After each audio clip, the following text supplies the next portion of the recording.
You tap pay, wait 2 seconds, and see payment successful. For the customer, that's the whole story. For the system behind it, that's where the real complexity starts. In that tiny moment, your app may involve a gateway, a card network, an issuing bank, fraud checks, and later settlement systems that move the money for real.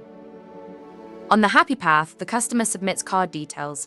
The merchant sends the request to a payment gateway or processor, and that request travels through the card network to the issuing bank. The issuer checks available funds, fraud signals, and card status, then sends back an approval or decline.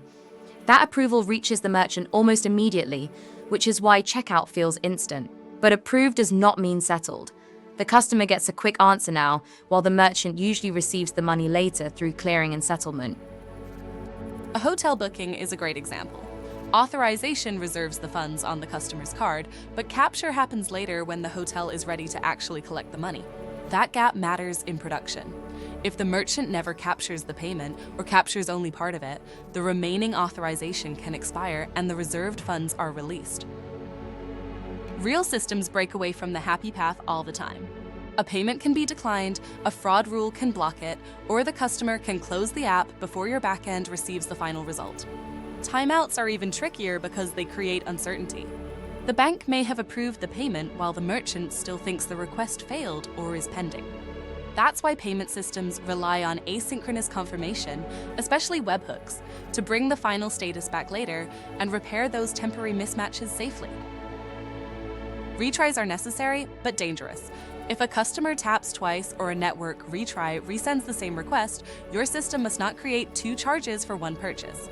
The same rule applies to webhooks. Providers may deliver the same event more than once, so idempotency keys and safe repeat handling are what keep duplicate payments and duplicate updates from slipping through. After a payment succeeds, several different outcomes are possible. A refund sends money back to the customer after capture, and it can be full, partial, or split across multiple refund operations. A reversal is different. It cancels the payment before settlement fully completes, so the original movement is unwound instead of refunded afterward.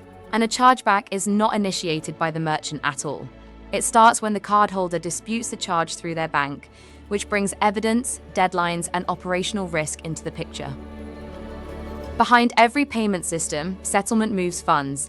Reconciliation checks that your internal records match what providers and banks report, and fraud detection keeps abuse from leaking into every stage. That's why payment engineering matters so much in production. You're not just charging a card, you're building for money movement, uncertainty, and trust at scale.